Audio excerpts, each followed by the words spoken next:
I'm Eric Singer, Gazette.com. Take two in the former Sheriff Terry Maketa criminal trial. Joining me now to bring us up to speed on that, our own Jakob Rodgers with the Gazette. And this morning, a big conversation at 9 a.m.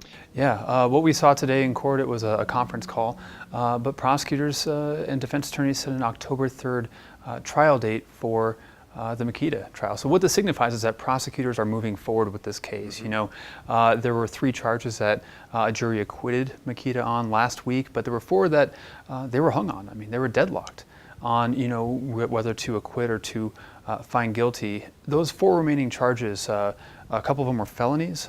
Those were had to deal with extortion related counts, as well as a couple misdemeanor official misconduct charges. So there was a lot of question in the week after the trial on what would happen, and today we learned prosecutors will move forward and retry him on those.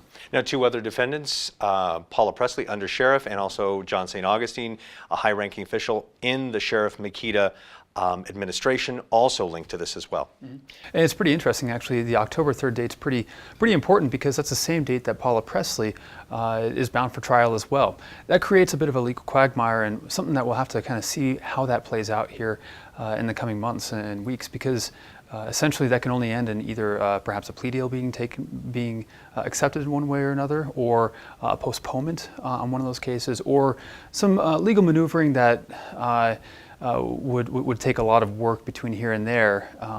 We really have no idea how that's going to play out, but judges do often stack court cases on top of each other, just kind of under the general notion that very often they're resolved before they reach trial. All right, thank you very much, Jakob Rodgers.